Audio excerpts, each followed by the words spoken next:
Will she need a mic check too? 15?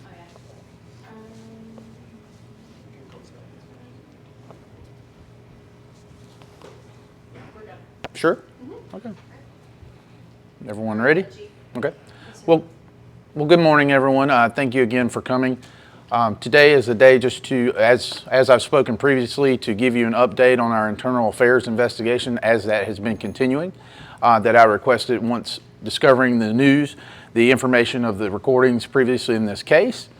I've directed now an IA team. That team, we have 3 investigators that are dedicated every day to reviewing this case for any type of misconduct, policy violations that we may find on the part of the Horry County Police Department. Since I've been chief, I've directed that. We have discovered last week 7 additional videos that were improperly labeled. Those were reviewed and sent over to SLED as a continuation of the misconduct investigation, as well as our internal affairs investigation to conduct. So as I've stated before, as new updates become available, we will get that information to you to be transparent to the community and get that information out there. So that's the update I have for you in the case, and I'll be glad to take any questions you may have. Yes? Sir, what first tipped you all off to these 7 videos? So initially, the current 7 videos, this was still a part of our internal affairs investigation from the original recordings that were discovered and we were advised of. Once I was advised of that information, I then began, I requested a review of this case through the state, which led to the misconduct investigation. So now that we have our team that are doing our even deeper dive into the internal affairs side of it, we're finding this information. And if we do find this information, like I said, we're releasing this information to SLED, as well as looking at it internally for any type of misconduct or policy violations. Chief, you were at the county council meeting last night. You heard what Scott's my sister had to say. Yes, sir. Can you just maybe respond to that, and then also respond to some of the larger questions the community has about trust in the integrity of your department? Absolutely, great question. So I will say, and I'll go back to, again, once I became chief in October. This case happened in September of 2023. Since I've been chief, I've taken every action that I can personally to get the case reviewed, to look at it internally, and I can tell you in the community as well, they can have faith in our department. I hold our department to a very high standard, which I've said from the very beginning. Anyone that knows me and knows my career, I grew up here, I have honor, integrity, and I hold myself to an extremely high standard. My officers will be held to that standard. If they can't meet that standard, they can't work here. So to say that, I will say again that our agency is one of the best in the state, will continue to be one of the best in the state, and those folks that can't meet our standard won't work here. To the Spivey family, I will say again, like I've said before, any loss of life is unfortunate. Again, we will review the case. We'll do everything in our power to review and make sure things were handled properly. As far as the criminal investigation, that is out of Horry County Police hands. We do not have that. That is between the state attorney general and SLED.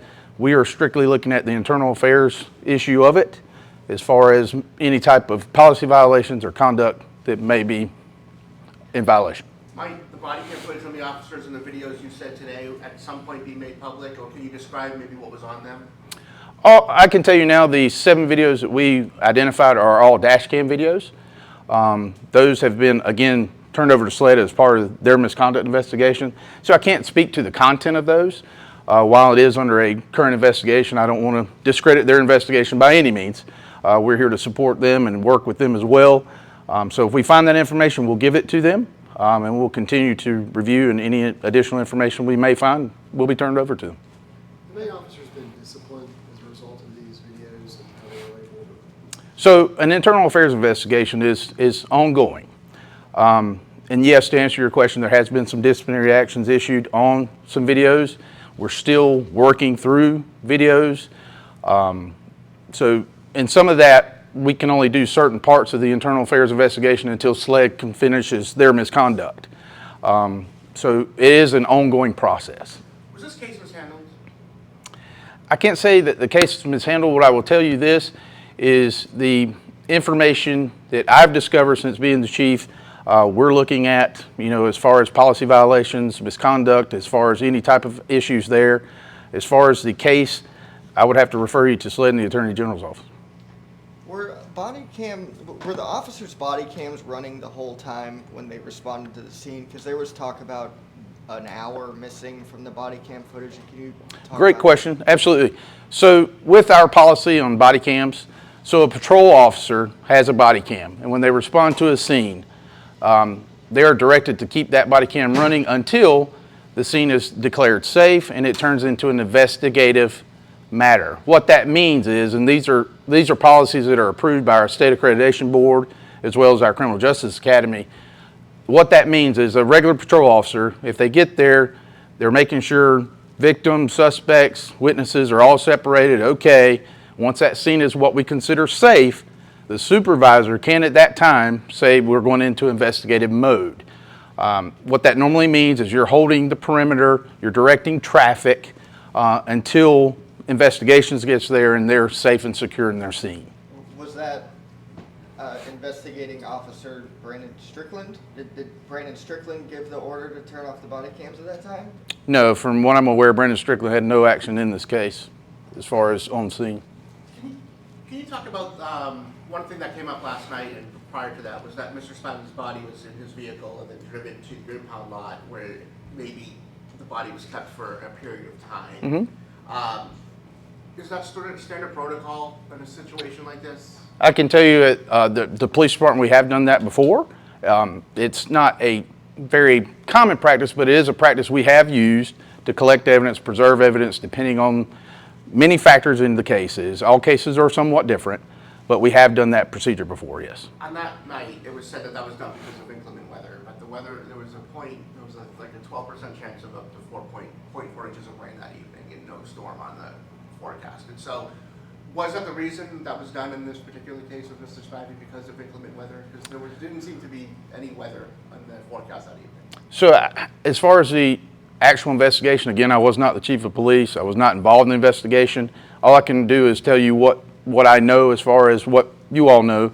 I think that was one of the factors of why they did decide that.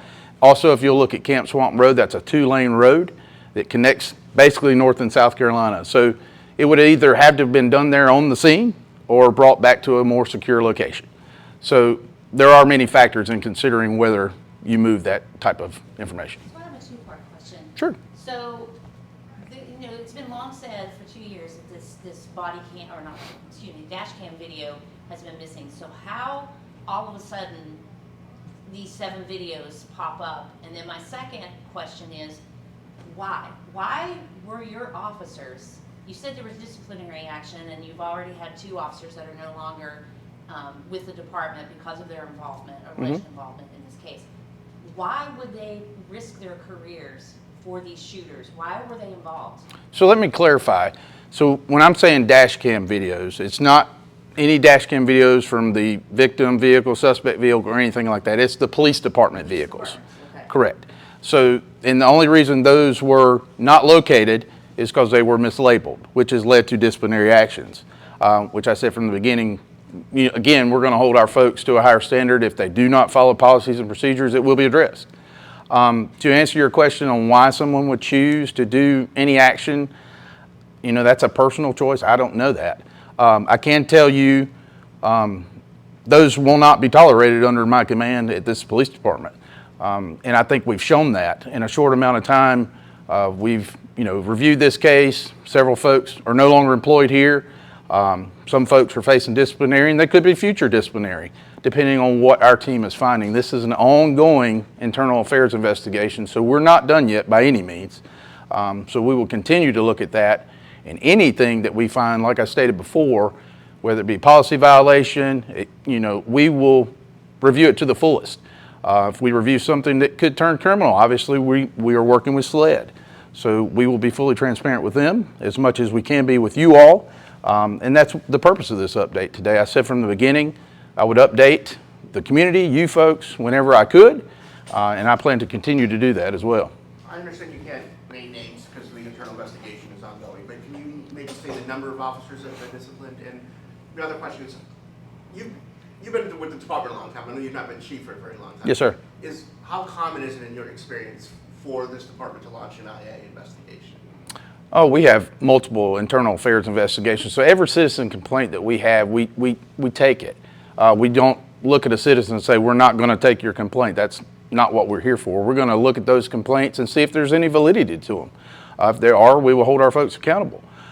So to say, are there internal affairs investigations? Yes, sir, there always are. We are a very large agency. We're 455 people of our community. We are community members. So it's very important to us about the safety and security of our community. And I want the folks to understand that is we are members of your community. We are here to support one another. Now, I'm sorry, what was the second part of your question? Oh, my second question was just, the number of officers who have been disciplined since your previous update? Obviously, understanding you can't name names right now. Right. Well, you know of the two, obviously, and we're looking at potentially up to 3 more what are considered policy violations at this point. From 3 separate officers, or? Yes. Okay. Yes. Chief, I know you talked a little bit about this earlier, but what's your message to some of these members, family members, who are hoping that this new evidence kind of brings them one step closer to closure?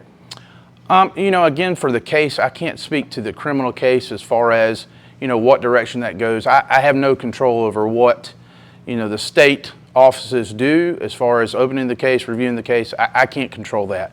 I did make the request once I was made aware of this information, which led to the misconduct investigation. So I would say to the family, yes, you know, other boards and bodies have made the request too, but so did we, and let's don't lose sight of that.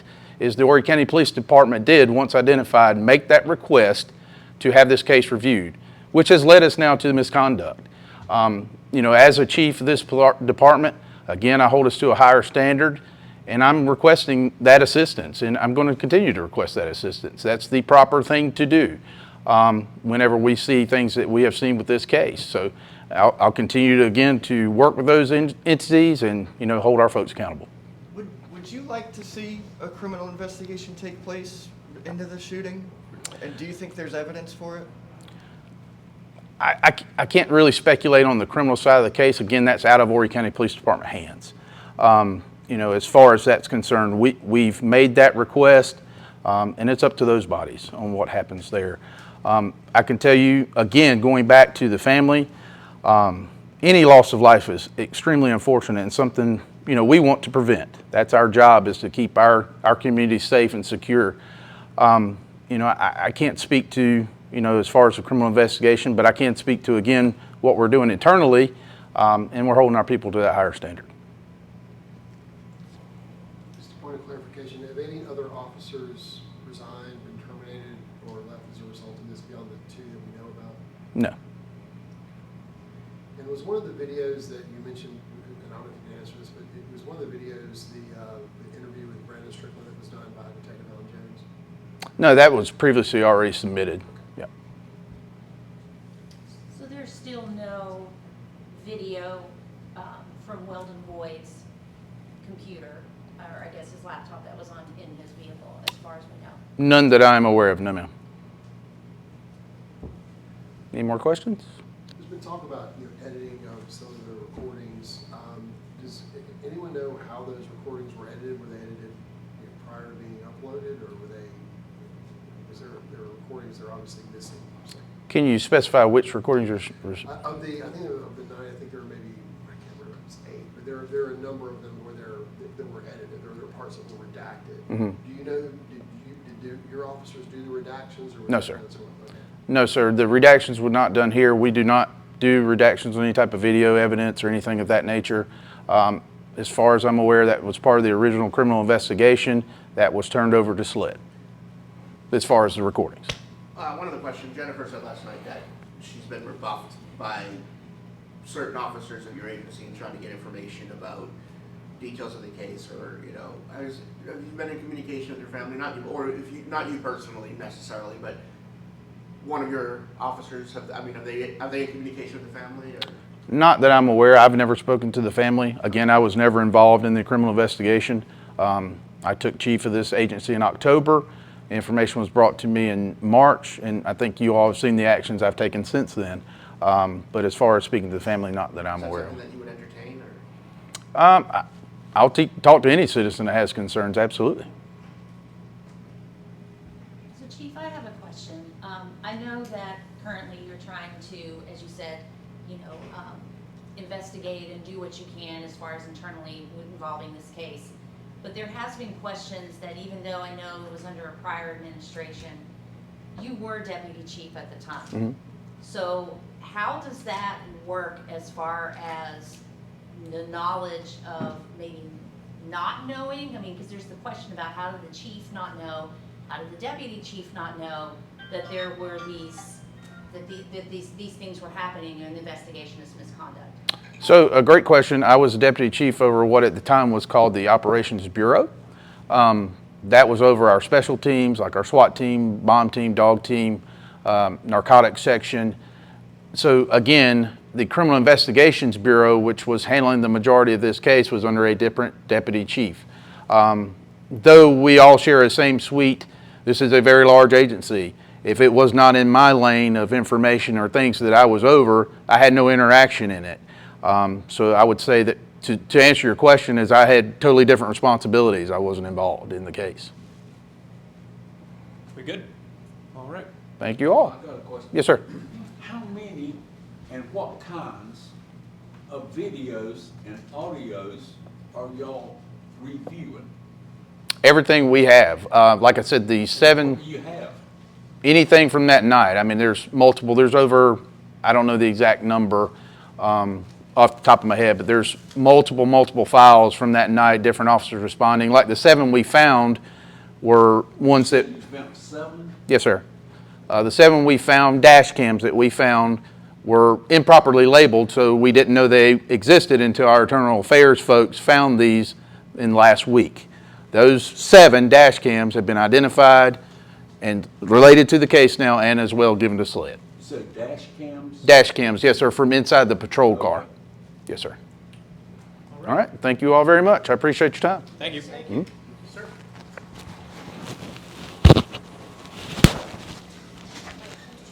Yes, ma'am. Thank you, sir. You're welcome.